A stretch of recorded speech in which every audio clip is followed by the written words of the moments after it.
అందరికీ నమస్కారం. ఈరోజు మీ అందరికీ నేను వినిపించబోయే కథ ఉన్నది ఒకటే జీవితం. రచయిత ఒలివేటి నాగచంద్రావతి గారు. ఇక కథలోకి వెళితే, గేటు ముందు ఆటో ఆగిన చప్పుడుకి డైనింగ్ టేబుల్ తుడుస్తున్న అనసూయమ్మ ఒక్కడుగు వెనక్కి వేసి మెడ తిప్పి వీధి వైపు చూసింది. గేటు తలుపు తీసి సూట్ కేస్ లాక్కుంటూ వస్తోంది సంధ్య. గతుక్కుమన్నది అనసూయమ్మ. గబగబా ముందు హాల్లోకి వచ్చేసి లోగొంతుతో, ఏవండి, సంధ్య మళ్ళీ వచ్చేసింది అంది గాబరాగా. ఏమిటి, సంధ్య మళ్ళీనా? పడక్కుర్చీలో వాలి ఒక్కపలుకు నములుతూ భుక్తాయాసం తీర్చుకుంటూ పొద్దుట చదవగా మిగిలిన పేపరు చివరి పేజీలు తిరిగేస్తున్న పార్వతీశం గారు గబాలున కుర్చీలో నుంచి లేచారు. ఆ పాటికి సంధ్య గుమ్మంలో అడుగుపెట్టింది. కూతురి చేతిలో సూట్ కేస్ అందుకొని గోడవారగా పెట్టి, బస్సా, ట్రైన్కొచ్చావా అడిగింది అనసూయమ్మ మామూలుగా ఉండటానికి శతదా ప్రయత్నిస్తూ. కృష్ణాకొచ్చాను చెప్పింది సంధ్య క్లుప్తంగా. అల్లుడొచ్చి ఎక్కించాడా? మరో ప్రశ్న సంధించింది అనసూయమ్మ సంధ్య మొహం వంక పరకాయించి చూస్తూ. సంధ్య మాట్లాడలేదు. సరే సరే, ప్రయాణం చేసి వచ్చింది, ముందు దాని స్నానం పానం సంగతి చూడు అన్నారు పార్వతీశం గారు కలగజేసుకొని. పగటి పొద్దు గడిచిపోయింది. రాత్రి భోజనాలు కూడా ముగిశాయి. హాల్లోని పడక కుర్చీని ముందువైపు వరండాలోకి మార్చుకొని కూర్చున్నారు పార్వతీశం గారు. ఆ కుర్చీ పక్కనే కూర్చొని తండ్రి మోకాళ్ళ మీద తలవాల్చింది సంధ్య. నాన్న, నేను మళ్ళీ అతని దగ్గరకు వెళ్ళను అంది. కూతురి తల నిమురుతూ మాట్లాడలేదు పార్వతీశం గారు. ఒక్కపొడి డబ్బాతో అప్పుడే అక్కడికొచ్చిన అనసూయమ్మ కొంచెం విసుగ్గా, మళ్ళీ ఏమైంది అంది. కుడి చెయ్యి పైకెత్తి చూపించింది సంధ్య. మణికట్టుకి పైన కమిలిన వేళ్ల గుర్తులు. కళ్ళనీళ్లు కమ్ముకొచ్చాయి ఇద్దరికీ. ఏడాది క్రితం సంధ్య పెళ్లి చేశారు. అప్పటికి బీఎస్సీ ఫస్ట్ ఇయర్ పరీక్షలు రాసింది సంధ్య. ఎవరో తెలిసిన వాళ్ళు తెచ్చారు సంబంధం. కుర్రాడు అందగాడు, నిక్షేపంగా బ్యాంకు ఉద్యోగం చేసుకుంటున్నాడు. ఆస్తిపాస్తులు కూడా ఉన్నాయి. కాళ్ళ దగ్గరకొచ్చిన సంబంధం కాలదన్నుకుంటే మళ్ళీ కావాలనుకున్నప్పుడు దొరక్కపోవచ్చును. ఎంత చదివించినా చివరకు పెళ్లి చేయాల్సిందే కదా అనుకుంటూ సంధ్యని ఒప్పించేశారు. పెళ్లి చేసేశారు. నెల తిరక్కుండానే చీరా సారే పెట్టి కాపురానికి కూడా పంపించేశారు. ఒక వారం రోజులు కోడలికి సాయం ఉండి అత్తగారు తన దారిన తాను వెళ్ళిపోయింది. ఎందుకంటే భర్త కాలేజీకి వెళ్ళే కొడుకు ఆవిడ సంసారం ఆవిడకు ఉంది. మరి వెళ్ళే ముందు ఒక్క మాట అన్నది. ఆదిత్యకి వాళ్ళ నాన్నలాగా కోపం ఎక్కువ. వాడి మనసు తెలిసి మసలుకో గొడవుండదు అని చెప్పింది. అప్పుడు ఆ మాటని అంతగా పట్టించుకునే స్థితిలో లేదు సంధ్య. రేపటి నుంచి ఇంట్లో తను భర్తే ఉండబోతున్నారు. ఆ ఊహ మాత్రమే మనసులో తిరుగాడుతోంది, పులకింపచేస్తోంది. ఆదిత్య బ్యాంకు ఇంటికి దగ్గరే. మధ్యాహ్నం లంచుకి ఇంటికే వస్తూ ఉంటాడు. నిన్నటిదాకా అత్తగారుండడం మూలాన పెళ్లిలో తప్ప అతనితో పాటు కలిసి భోంచేసిందే లేదు. ఈరోజు అతనితో పాటు ముచ్చట్లు చెప్పుకుంటూ సరస సల్లాపాలాడుకుంటూ ఒకరినోటికొకరు అందించుకుంటూ ఎన్నెన్నో మధురోహలు. ఆదిత్య వచ్చేవేళకి పువ్వులా తయారై నవ్వుతూ ఎదురు వెళ్ళింది. తన కోసమే ఎదురు చూస్తున్న భార్యని ఏ స్పందన లేకుండా సాదాగా చూశాడు ఆదిత్య. నిరాశగా అనిపించినా పని ఒత్తిడేమో అని సరిపుచ్చుకుంది. మళ్ళీ ఉత్సాహం కూడగట్టుకుంది. తనకి అతనికి వడ్డించి పిలిచింది. ఏమిటి, నువ్వు నాతో పాటే తింటావా? ఘోరమైన అపరాధమేదో చేస్తున్నట్లు కళ్ళు పెద్దవి చేసి చూశాడు ఆదిత్య.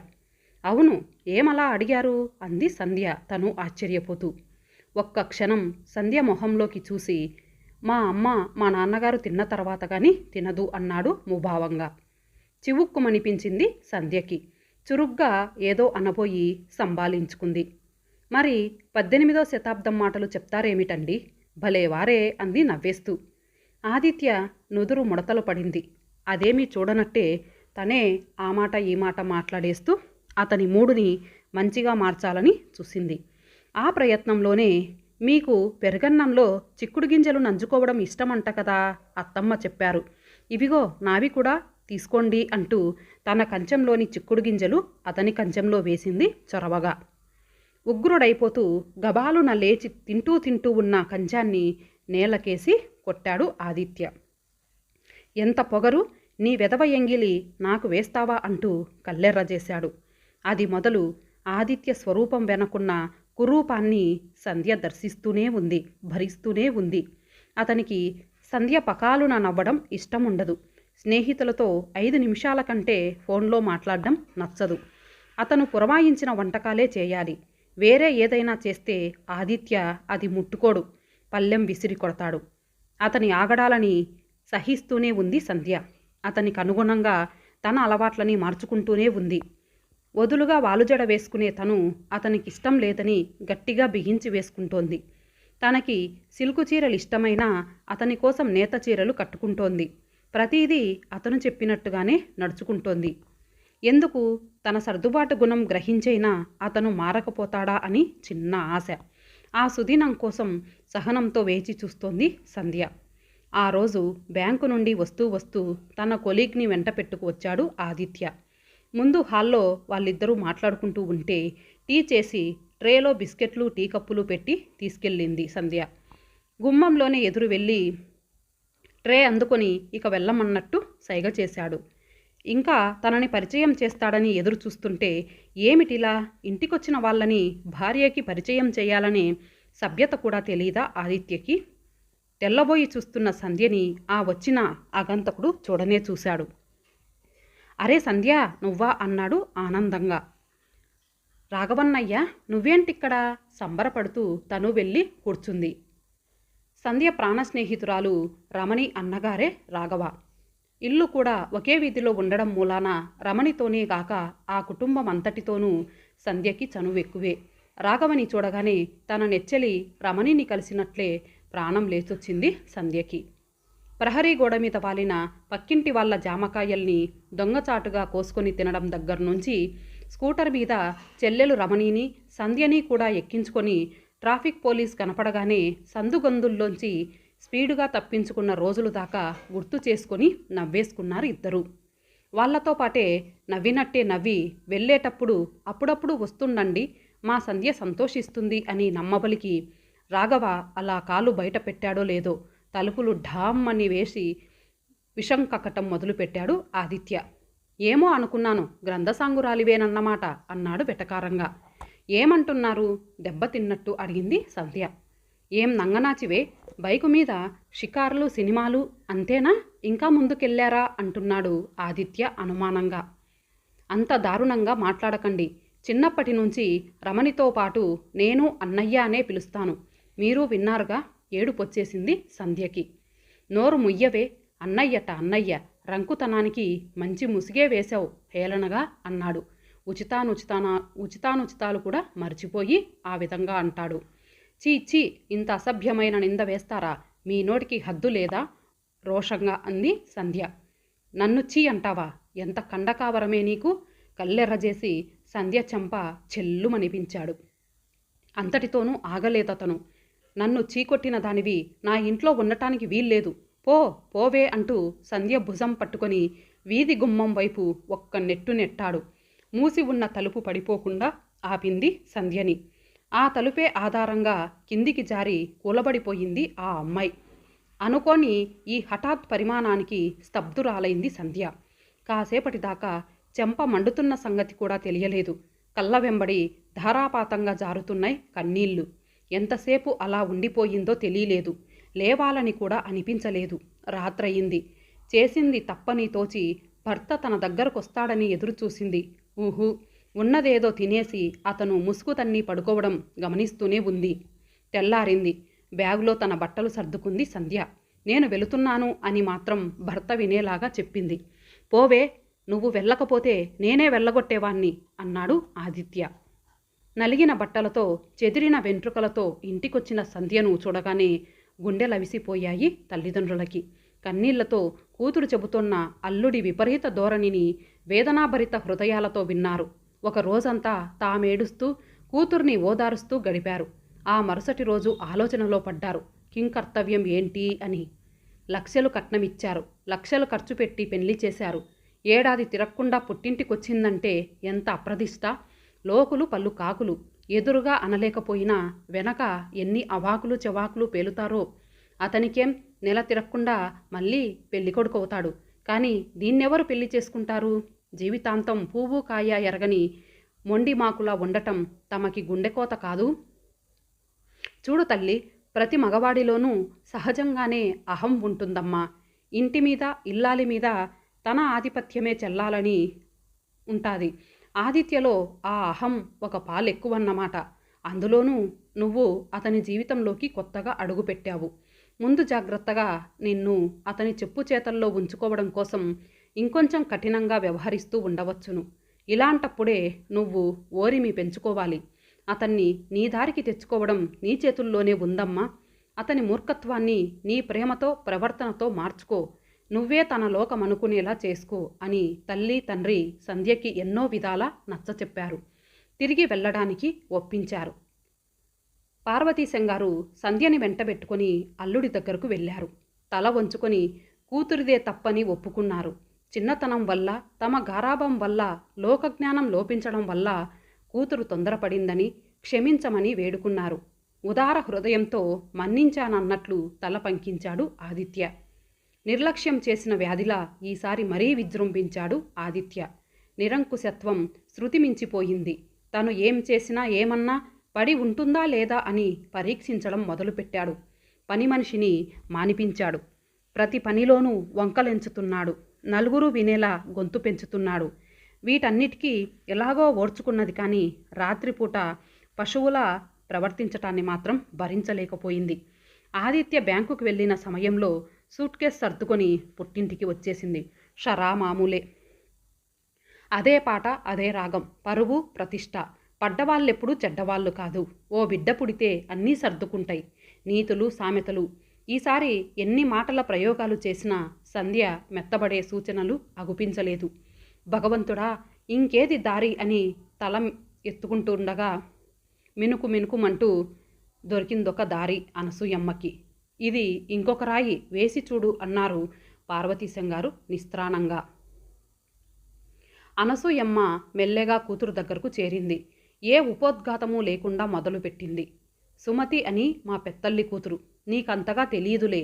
నాకంటే కొద్దిగా పెద్దది. నేనంటే ప్రాణం పెడుతుంది. ఇందాక ఫోన్ చేసింది. వాళ్ళ ఊళ్ళో అమ్మవారి జాతరట. తప్పకుండా రమ్మని మరీ మరీ చెప్పింది. దాన్ని చూసి రావాలని ఎప్పటినుంచో కోరిక, కుదరటమే లేదు. ఈ వంకనన్నా వెళ్ళాలని ఉంది. నిన్ను కూడా తీసుకురమ్మని గట్టిగా చెప్పింది. ఆ అమ్మవారు చాలా మహిమగల దేవతట. వెళదామా అంది ఆశగా. నేనెందుకు, నువ్వెళ్ళిరా అంది సంధ్య విరక్తిగా. నిన్నొదిలి నేనెలా వెళతాను? పోన్లే, వద్దులే. అయినా దేనికైనా ప్రాప్తం ఉండాలి కదా, కొంచెం నిష్ఠూరంగా అంది అనసూయమ్మ. తల్లి మొహంలో ఆశాభంగం తాలూకు నీడలు చూశాక సరేననక తప్పలేదు సంధ్యకి. బస్సులో 3 గంటల ప్రయాణం. దారి పొడుగునా సుమతి చరిత్ర చెబుతూనే ఉంది అనసూయమ్మ. 18 ఏళ్ల సుమతిని మేనత్త కొడుకు సుదర్శనానికిచ్చి పెళ్లి చేశారు. పెళ్ళప్పుడు అల్లుడికి కట్నంగా 4 ఎకరాలు మాగాని ఇస్తానన్న తండ్రి అకస్మాత్తుగా మరణించాడు. భర్త ఇచ్చిన మాటతో తనకేమీ సంబంధం లేదన్నది సవతి తల్లి. అప్పట్నుంచి మొదలయ్యాయి సుమతికి తిప్పలు. పొలం తెస్తేనే ఇంటికి రానిస్తానన్నారు అత్తా భర్త. నా గుమ్మం తొక్కొద్దన్నది సవతి తల్లి. ఆ తర్వాత లోకానికి వెరిచి భార్యని ఇంట్లోకి రానిచ్చాడే కానీ అప్పట్నుంచి సుమతి పడిన కష్టాలు భగవంతుడికెరుక. అత్త తిట్టినా, భర్త కొట్టినా, ఇంకో ఆడదాన్ని పడగ్గదికి తెచ్చినా భరించిందే తప్ప అల్లరి చెయ్యలేదు. పక్క మనిషికి కూడా చెప్పుకోలేదు. తననంత రొష్టు పెట్టిన అత్తగారు మంచాన పడితే 2 ఏళ్లు సేవ చేసింది. ఆవిడ కన్ను మూశాక ఆ స్థానాన్ని భర్త భర్తీ చేశాడు. సుఖరోగాలతో ఒళ్ళు పుచ్చిపోయిన అతనిని కళ్ళల్లో పెట్టి చూసుకుంటోంది ఇప్పటికీ. ఊళ్ళో వాళ్ళకి సుమతి అంటే ఎంతో భక్తి, గౌరవం. దేవత అంటారు. పుట్టింటిని, మెట్టినింటిని తరింపజేసిందంటారు. కాపురానికొచ్చిన ప్రతి కొత్త కోడల్ని సుమతి దగ్గరకు తీసుకువస్తారు. 4 మంచి మాటలు చెప్పమంటారు, ఆశీర్వదించమంటారు తెలుసా? కళ్ళు మెరిపిస్తూ చెప్పింది అనసూయమ్మ. అదన్నమాట అర్థమైంది సంధ్యకి. ఇప్పుడు ఆ పతివ్రత గారితో తనకు జ్ఞానబోధ చేయించడానికి తీసుకువచ్చిందన్నమాట అమ్మ. తల్లి చూడకుండా నిట్టూర్చింది సంధ్య. సుమతి వీరిని 2 చేతులు చాచి ఆహ్వానించింది. ఆమె ప్రసన్న వదనం చూడగానే ఎందుకోగాని సంధ్యకి గొప్ప ఆరాధనాభావం కలిగింది. ఈమె ఏమి చెప్పినా కాదనలేనేమో అనిపించింది లోపల. వచ్చినప్పట్నుంచి సుమతిని క్షణక్షణం గమనిస్తూనే ఉంది. చెల్లెలితో అంటే అనసూయమ్మగారితో పాత ముచ్చట్లు పంచుకుంటూనే ఉంది. అటు మగని అవసరాలు ఏమరుపాటు లేకుండా చేస్తూనే ఉంది. మంచం మీద నుంచి లేవలేకపోయినా ఆయనగారు ఎందుకో ఒకందుకు అరుస్తూనే ఉన్నాడు. ఈమె మాత్రం విసుక్కోకుండా పరమశాంతంగా అనునయిస్తూనే ఉంది. జాతరకు ఇది తొలి రోజు, దర్శనం చేసుకురండి అంది సుమతి వీరి స్నానపానాదులు ముగిశాక. సుమతి మాత్రం భర్తని వదిలి గుమ్మం దిగి ఎక్కడికి వెళ్ళదట. పూదండలు పూజా సామాగ్రి ఎవరి చేతనైనా గుడికి పంపుతుందంట. 10 వీధులు ఉన్న చిన్న ఊరు అది. తల్లి కూతుళ్ళు అమ్మవారిని దర్శించుకొని వచ్చారు. మర్నాడు పొంగళ్ళు పెట్టే రోజు. పూలదండలు నిమ్మకాయ దండలు తీసుకుని ముందు నువ్వు వెళ్ళు గుడికి. ప్రసాదం తయారయ్యాక పక్కింటమ్మాయిని తోడిచ్చి సంధ్య చేత పంపిస్తాను అంది సుమతి. రాత్రి వెన్నెల్లో పందిరికి విచ్చిన మల్లెపూలు కోసుకుంటున్నప్పుడు చూసింది తల్లి సుమతి పెద్దమ్మ నిమ్మకాయల దండ గుచ్చుతూ గుసగుసలాడుకోవడాన్ని. అంటే తల్లి వెళ్ళాక తనకు బ్రెయిన్ వాష్ అన్నమాట. నిజంగానే భర్త విషయంలో తను ఇంకొంచెం ఓర్పు వహించి ఉండాల్సిందా? అవసరం లేదు, పొంగుతున్న పాలగిన్నెలో బియ్యం వేస్తూ అంది సుమతి. నువ్వు పాకులాడే కొద్దీ అతను బిర్రబిగుస్తాడు, నువ్వు లొంగే కొద్దీ అతను అణిచివేస్తాడు. మొగుడు మగాడు అయినంత మాత్రాన నీ తప్పేమీ లేనప్పుడు ఎందుకు జోహుకం అనాలి? అతని దాష్టికాన్ని నువ్వెందుకు సహించాలి? ఎదురు తిరుగు. అలాగని నిన్ను గయ్యాలిని కమ్మనటం లేదు. అతని అవసరం నీకెంత ఉందో నీ అవసరం అతనికి అంతే ఉంది. ఆలుమగలు ఒకరి మీద ఒకరు చూపించాల్సింది అధికారమో అహంకారమో కాదు, ఉండాల్సింది అవగాహన, నమ్మకం, ప్రేమ. ఈ విషయాన్ని పసివాడికి పాఠం చెబుతున్నట్టుగా సహనంతో చెప్పి చూడు. అప్పటికీ బుద్ధి రాలేదా? సాహసం చెయ్యి. నువ్వు కాదు, నేనే నిన్ను వదిలేస్తున్నా అని చెప్పి బయటకొచ్చేసేయి. భర్త చాటునే తప్ప బతకలేమనే రోజులు కావివి. చదువు పూర్తి చేసుకో, నీ జీవితాన్ని నువ్వే దిద్దుకో, మంచిగా మలచుకో.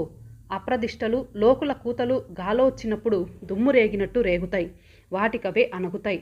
వాటికి విలువ ఇవ్వకు. నమ్మలేనట్టు ఆశ్చర్యంగా చూస్తోంది సంధ్య. నన్ను చూడు, ధైర్యం చేయాల్సిన సమయంలో పిరికితనం అడ్డొచ్చింది. వాళ్ళు కళ్ళెర్ర చేస్తే వణికిపోయాను. వాళ్ళు గీత గీస్తే దాటడానికి భయపడిపోయాను. తిట్లకి దెబ్బలకి తల ఒగ్గాను. నరకప్రాయంగా రోజులు గడిపాను. ఆ కడగండ్లలోనే 3 జీవితం గడిచిపోయింది. ఇప్పుడు వెనక్కి తిరిగి చూసుకుంటే ఏం మిగిలింది నాకు? గాయాల తాలూకు మచ్చలు తప్ప. గుణవంతురాలు, గంగిగోవు, పతివ్రత అంటున్నారిప్పుడు. ఏం చేసుకొను ఆ బిరుదుల్ని? నాకందకుండా చేజారిపోయిన జీవన మాధుర్యాలని తిరిగి నాకందించగలవా? సంధ్య, భగవంతుడు మనకిచ్చిన వరం ఈ జీవితం. దీన్ని వృధా కానీయకు. పోరాడైనా బలవంతం చేసుకో. అంధకారంలో కొట్టుమిట్టాడుతున్న సమయంలో వెలుగుదారి చూపిన ఆమెకు కృతజ్ఞతలు నిండిన కళ్ళతో నమస్కరించింది సంధ్య. ఇంతటితో ఈ కథ సమాప్తం. మళ్ళీ మరొక మంచి కథతో కలుద్దాం. అంతవరకు సెలవు. నమస్తే.